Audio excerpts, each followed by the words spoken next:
I can still remember a chilling memory from my childhood. How could I forget?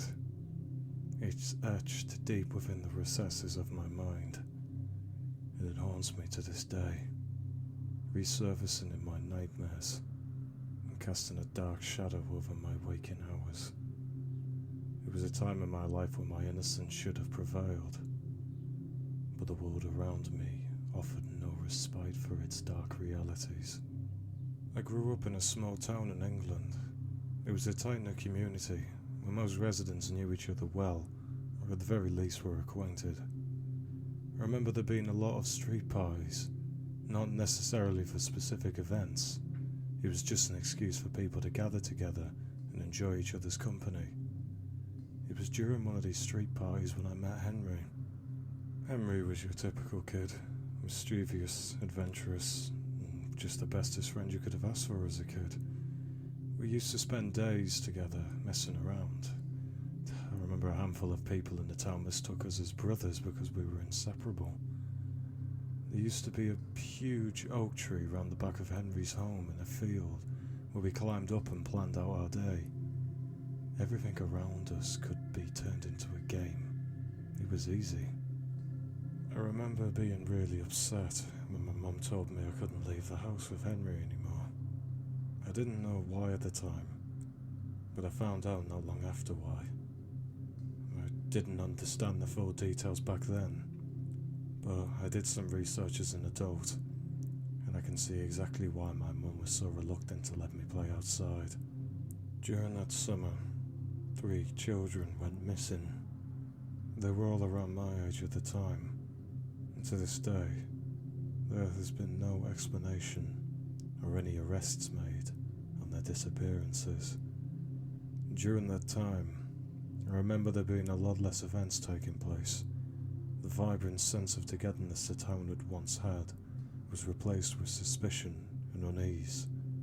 Fear lingered in everyone, and the once openly shared talk turned into hushed whispers, fed by a collective sense of vulnerability within all of the town's small population.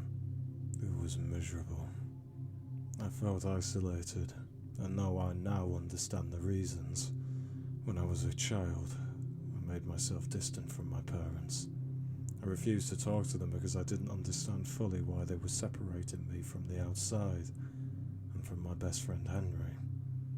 Within the confining walls of my room, my childhood wonder felt as though it would wither away. The air hung heavy, devoid of life's vitality, suffocating my sense of curiosity and adventure. I felt as though I would never be happy again. That was until I was awoken one random evening.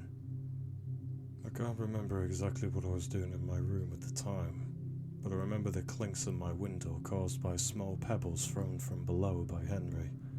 I was so excited and happy to see him, and he was with me. He explained how he'd snuck out of his parents' house to come and get me so we could play at the tree again. I was eager to join him. There was no way I could have gotten out of the house without my parents noticing. They were downstairs. There was no way I was climbing out my window on the 2nd floor. Henry was angry with me, calling me a coward. Although the insults were childish and meaningless, at the time it hurt me deeply. He stormed off, leaving me feeling even more alone and separated from the outside world. I didn't think my life could get any worse. Yet, as life would have it, fate possesses a penchant for weaving its own brand of dark, twisted humour. My mum and dad awoke me the following morning. I've never seen their faces like it.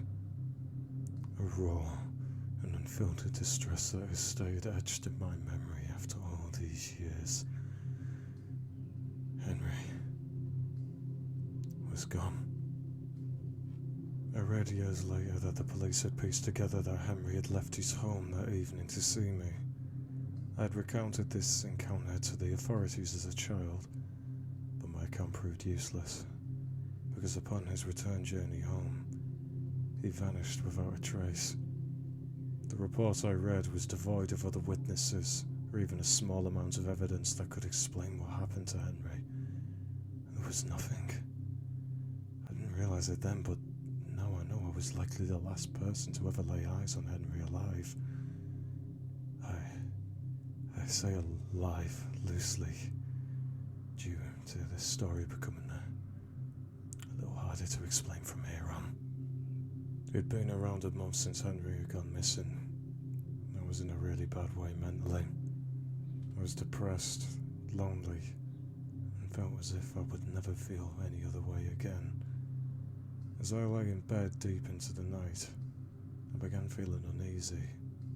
It was windy outside, and I felt the cold breeze from outside sneaking through the small gaps in my window, sending a chill down my spine. The wind softened, but for some reason I just felt wrong.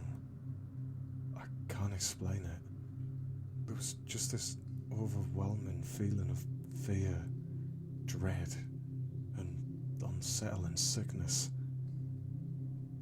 And then I saw him, huddled in the corner of my room, facing away from me, was Henry.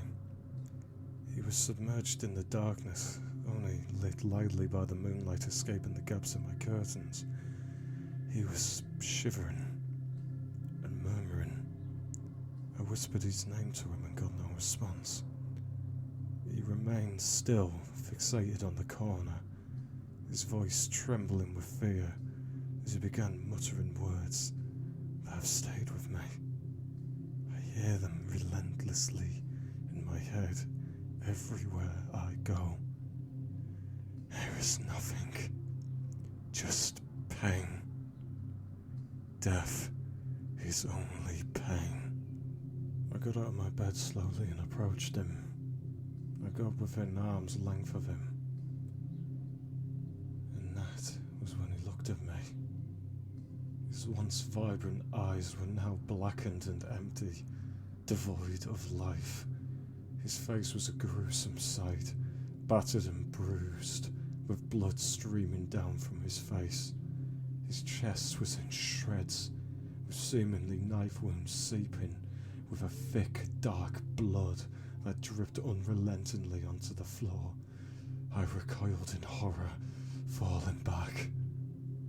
The next thing I remember was waking up in the morning.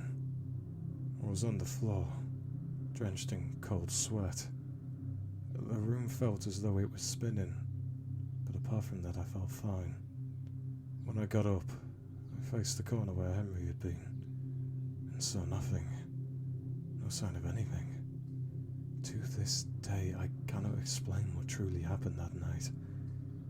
Was it a twisted nightmare created by the desolation I felt during that time? Or did I witness a glimpse into a realm that I shouldn't have been able to venture into? The uncertainty has haunted me for years, and I cannot think about my childhood friend any other way. His disappearance, along with the other 3 children before him, have consumed my thoughts, becoming a relentless obsession. Yet, a nagging doubt lingers within me, questioning the true motives behind my relentless pursuit of answers. It is as if I am desperately trying to convince myself of my own sanity, clinging to the fragile strands of reason through the little documented reports available to me on the disappearances. But even if I manage to unravel the truth behind the disappearances, will it ever truly elucidate the enigma of what I witnessed on that fateful night from my childhood? Will any explanation suffice to rationalize the horror that unfolded before my innocent